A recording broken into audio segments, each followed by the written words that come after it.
This is the closing portion of the joint e-booth podcast of FEU Literature Society and English Language Circle. We discuss our realizations in ourselves and our social realities, and we conclude the discourse on Paolo Freire's Pedagogy of the Oppressed with our own experiences in education, the current state of the Philippines in achieving liberation, and reflect on what we can do to aid that pursuit. So yeah, basically, diba, identity and ideology is negotiation with the world. So that's what it's a constant process. You have to keep going. But I'll just breeze past this really quickly before we go into, because we're already sort of coming into the conclusion of like what's the solution. But before that, I would like to mention when Freire points out this inversion of praxis or so on and so forth, and it's very Marxist of him to do this.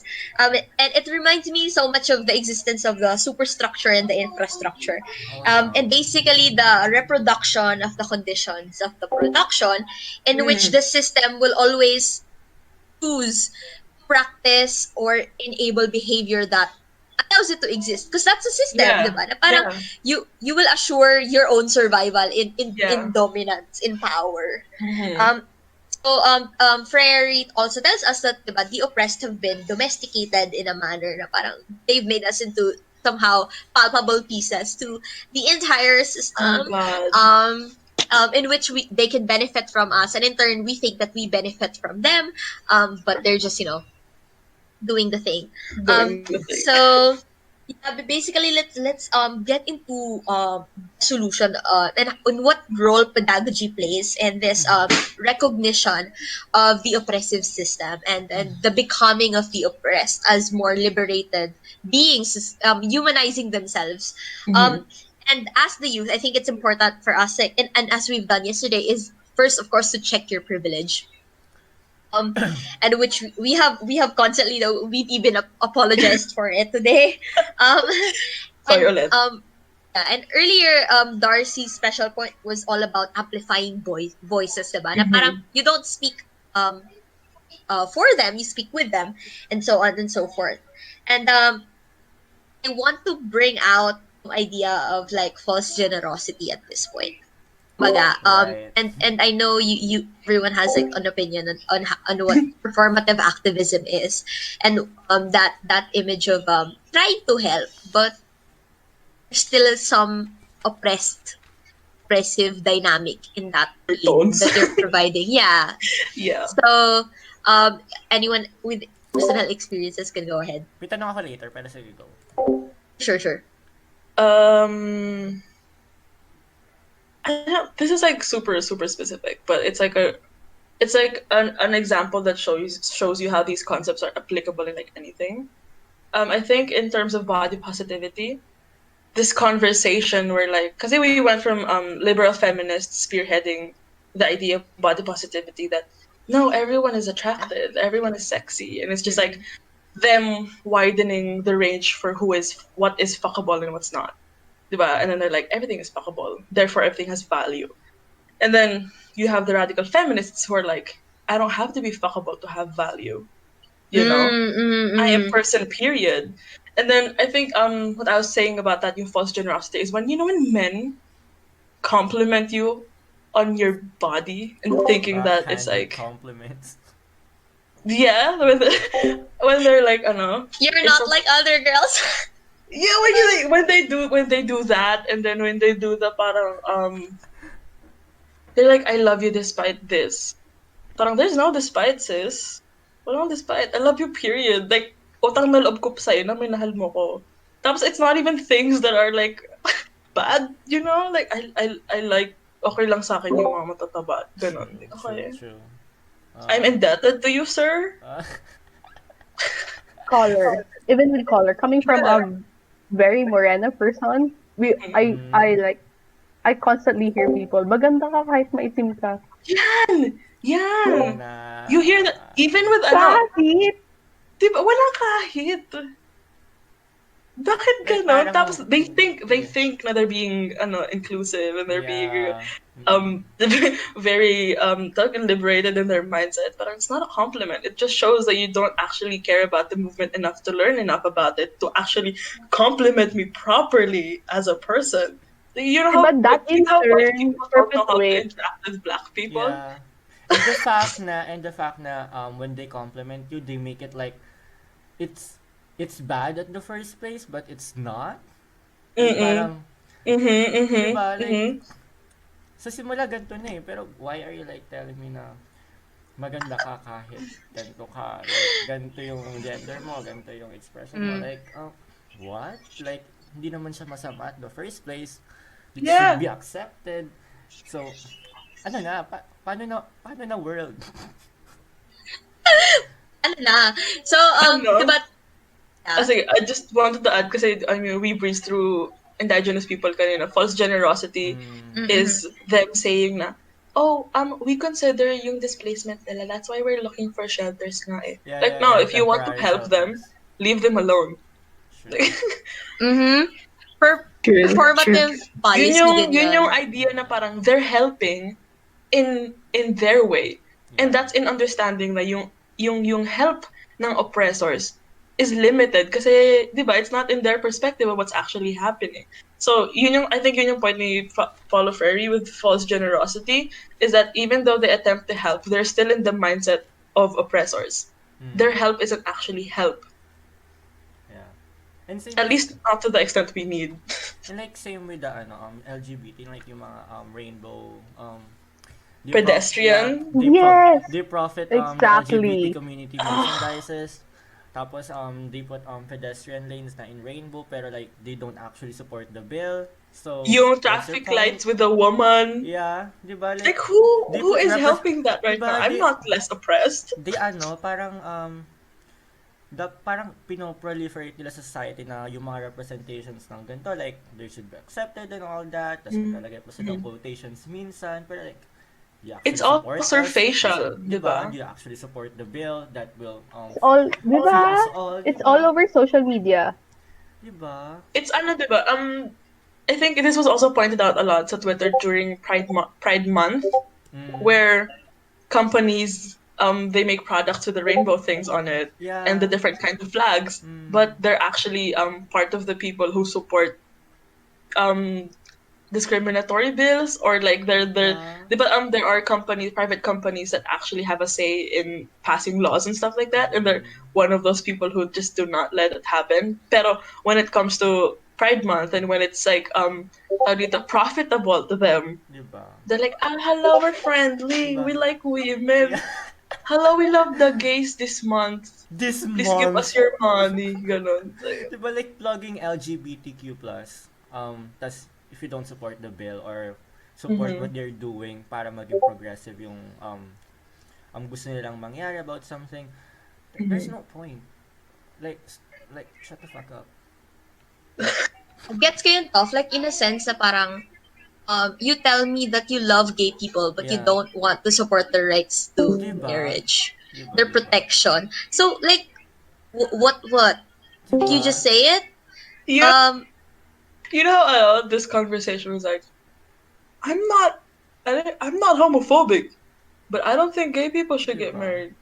Diba like What are you then? They veil themselves in a parang in a curtain na, oh my god, this is me, like I love gay people. Pero Diba? people will be like parang deceived or parang hindi nila mapapansin minsan na ay ito palang tao to, he supports this and that na parang against these people. Oh my god, that sucks. It's the so thing bad. then we're constantly checking with the people that we're supporting, like in terms of Yeah. celebrities and artists. Exactly. Like when you see them, yeah, oh my god. do you want me to name drop him? Because I will name drop him. Oh no, it's fine. Okay, but okay. Anyways, specific guy. Anyway, that's not the point. I was just saying na parang when you see them doing endorsements and receiving PR and stuff like that, and they're like, I support this. You have to look beyond just advertisements. You have to look beyond them showing up. You have to actually see if they're even if they're not like super active, but at least at some point you can see the genuinity. Is that even a word? Genuinity. The fact that they're genuine. The fact that they're you have to look at if they're actually genuine with all of these things that they're doing, or if this is all just performative because it's giving them a platform, it's making them look good, and it's making people support them. Because hashtag liberation, hashtag diversity, you know. So yun, parang it sums all up na everything you do is has political inclinations. That's Na true. everything Has you do, ideology, di diba? ba? Like Roar. I saw this art that like Mhm. sa Haikyuu, you know guys, the Mia twins. Like like you make Okay, them in a go. relationship, like that's knowing that you're Uh, brothers, yeah, tapos you make them yeah. be in a relationship romantically, like So funny. that's you support incest? No, please.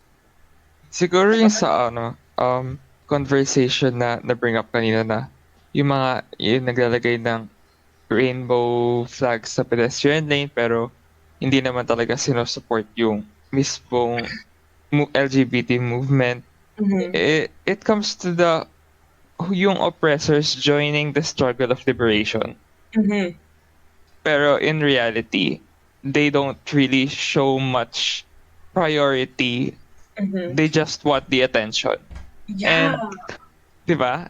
And I somehow can relate this to politicians who are campaigning. Some take advantage of people's way of living for their own Mhm. benefit. And that's also oppression in That's other also forms. Yeah. I think at this point, it's kind of like I want everyone to sort of acknowledge, like if for anyone listening and to the people here, to acknowledge the fact that generosity exists means that there are people who are disadvantaged. Mm-mm. Like, the fact that you have to help other people to live, diba parang Mhm. it's already reflective of a system. Mm-hmm. And You for you shouldn't to, have to. diba? And for Yeah. you to do that blindly, parang okay, fine. You of course you want to help as much people as possible, but Mm-mm. you have to do this in awareness of the fact na There's a it larger exists. problem. Yeah, diba Yeah. na parang it's bigger than that.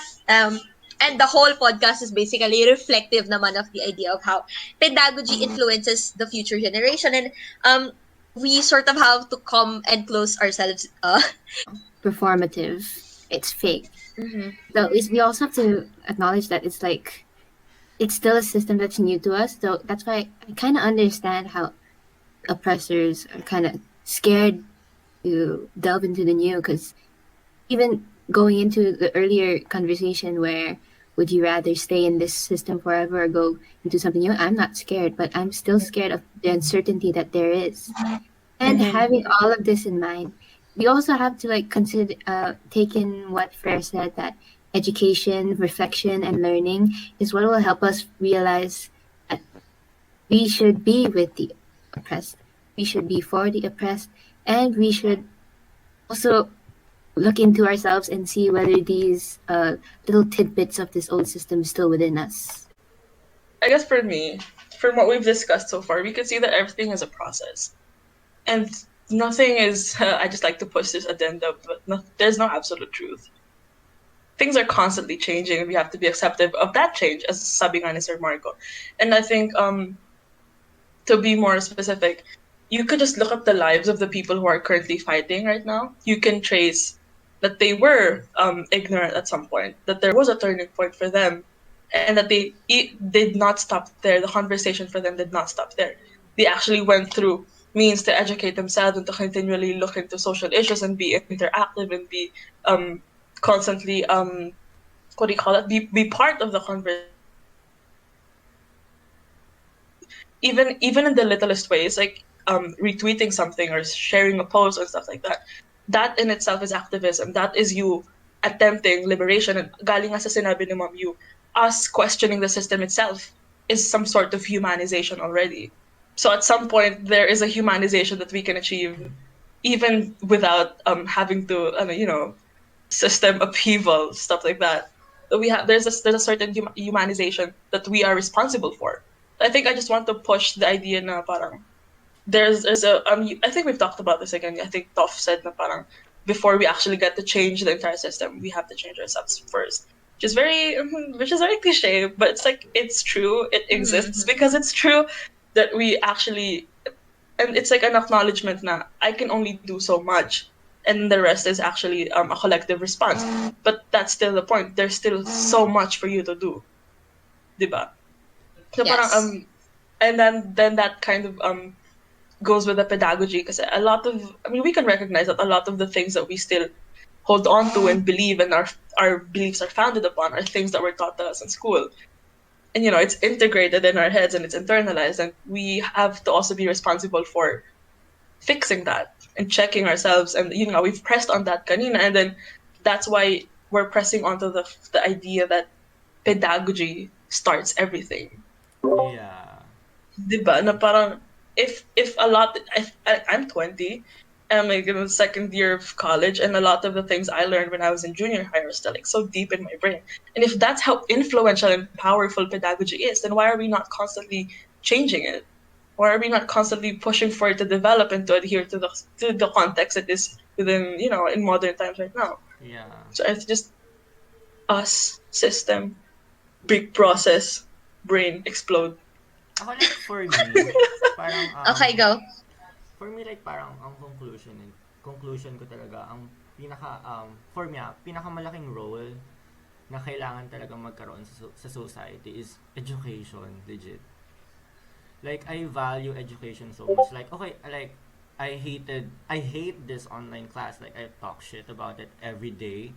Na it's very stressful. It's very like destructive sa mental health. It's very like wala ka napupulot na lessons because it's all like yung environment mo because of different factors like in your environment, mental problems or financial incapabilities and such. But like that's the point is like make education accessible as possible. Yeah. Because like education in the Philippines like very inaccessible especially to the lumads. 'Di ba like please like nag-aaral lang sila tapos out of nowhere they were being arrested. They were like being murdered out of nowhere just because they're studying this tapos hindi naman pala nila alam kung ano yung pinag-uusapan nila tapos biglang assume nila na they're talking about the government or they're being anti-government and such. So like the point is like make education accessible as possible kasi some people doesn't know how to vote, doesn't know what their right means, 'di ba? Like because of that nawawala yung tao, nawawala yung parang dapat yung knowledge na dapat natural na sa kanila, 'di ba? Pero because of that, because wala sila nung parang ideology na dapat ingrained na matagal pa, it's because deprived sila sa education. Walang nagtuturo sa kanila. Kung may nagtuturo man, they're being like deceived or something. But in education, you'll meet different professors, you'll meet different people na will teach you the right ideologies like through the progress or through the process of educating yourself. Ayan, for me like education talaga, I put emphasis sa education. Ayan.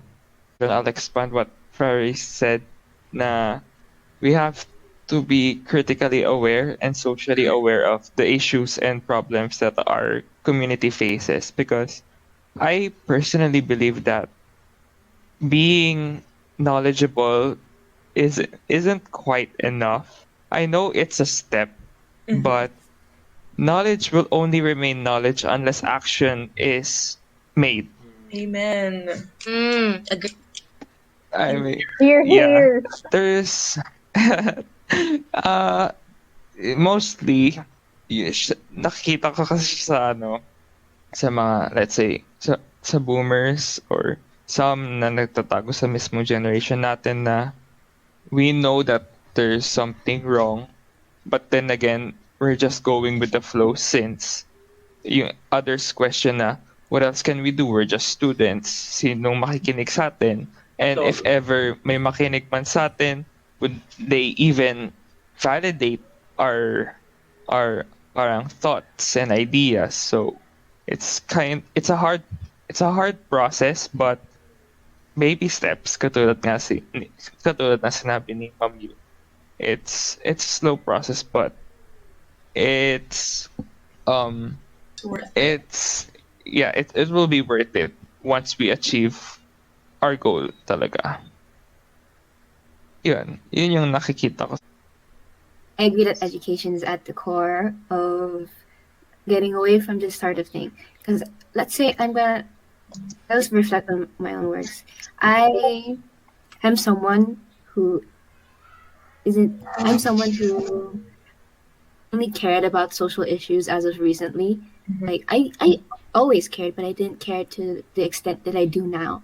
And through my excessive use of, let's say, talking to other people, using social media, reading more and more, having a discussion with others, especially those who are, let's say, less fortunate than me, because I am privileged to an extent, I've learned that your activism or how much you care for others is much more than what you see online. You should really reflect on how you act towards it and how you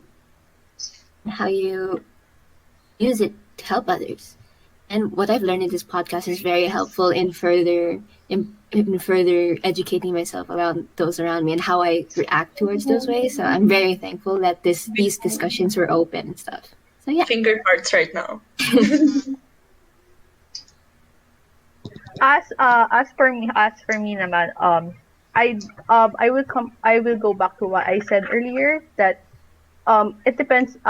Education must be in context, must be in line with the context. It should be, and in this point, like what Frey emphasized in Pedagogy of the Oppressors, it should be humanized and student centered, diba? Kasi in a traditional classroom, the teacher is an older generation and the students are the new generations. And you have to listen to the new generations because what you learn in your generation is not applicable, can be not applicable for them anymore. Here, here. So it should be like two-way. You learn from the students and the students learn from you. Yes. It should be like that. One issue kasi that we have in the Philippines, especially in the Philippines, is that what the education that we have is like, it's like a training ground for, it's not for you to be human, but for you to be a worker. God. That's the education that we have in the Philippines. And as a student myself, as a college student in a very liberating community, in a very liberating course, you understand that before you become a worker, you have to be a human first. That's very important. Love Diba? that. That's so sexy. Kasi like, and then formal education kasi constitutes like more than ilang years of our life? 12, 13, 14, 15, 16. 16 in like a normal person. General public. Senior high pa. We are senior high. Diba? That's like 20 years of our life, and then meron pa yung mga nagtitake ng after grad schools and stuff like that. And in that case, it breeds who you are, a big part of who you are. So having a educational system that makes you human, that makes you very aware of your environment, makes you very aware of yourself, is very important, diba? So that. Also, I would like to point out that pedagogy does not only constitute the formal education, but also to yourself. Your learning and unlearning responsibility, your learning and unlearning process is your responsibility. Yes. Especially for an adult. That's so sexy, Sophia. That feels like so hot right now. I can't. I'm coming over. Oh, bawal pala. Sorry. Marian! That was a joke, please, for the record. That was a joke. Unless. So, okay. basically, to conclude the entire discussion, I would actually like to share like a personal anecdote of mine. It's like, kasi I had this teacher sa senior high. Hello, Sir Samson, kung nakikinig ka. Hello, Sir Samson, na name drop. So, hello, Sir Samson, Char. Pero basically, we were joking around the classroom because he gave us an exam and there was a typo in it or something like that. But there was a mistake that he gave us in the examination. And then we all, in the classroom, we were joking around with him. We were correcting him on this matter. We were saying, teacher ka pa naman, ganun. Pero joke lang yun, We were just joking around with him and saying na, like, because typically that would be the kind of expectation we have for our faculty members and stuff like that. And he brings it forward the discussion in which parang has eased my mind into this entire experience of what a humanized and student-centered pedagogy is supposed to be like. And he tells us that, well, because you're my students, you're supposed to be better than me. And it's such a recurring thought na parang I didn't realize that that's how education is supposed to be like. And he's right, you know, in a sense na parang as a generation that is teaching you and that is guiding you, you're supposed to go farther than me. That's the point. That's why I teach you. And it's such a personal story, but it still occurs to me every now and then na parang and I relate it so much to my daily experiences, in which when something comes after me, when I do something, I want it to be better than the last. And that same principle should apply to the pedagogy and to the system, and to society in general. In the case that the past generation should look at progress in a way that it is the youth taking farther the things that they could not. And this is not an insult to them, but rather it is honoring their progress.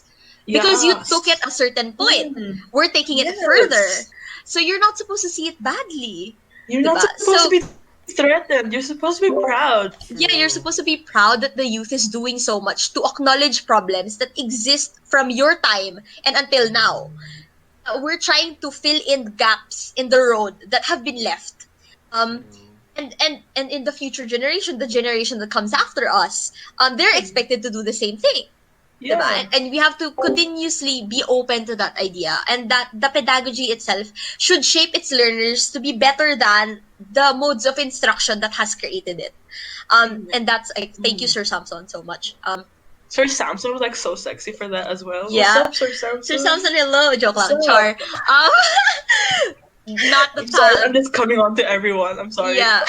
So basically, that's what we want to do. We want to continuously, with the educational system that we have and with the conversations that we are participating in, we want to continue. We want to address problems that have not been addressed before.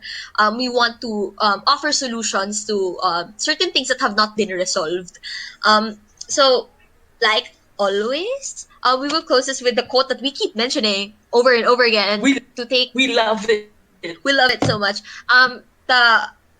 To quote directly from Paolo Freire's Pedagogy of the Oppressed, basically his dedication page, and wherein we also dedicate this podcast to, is to the oppressed and to those who suffer with them and fight at their side.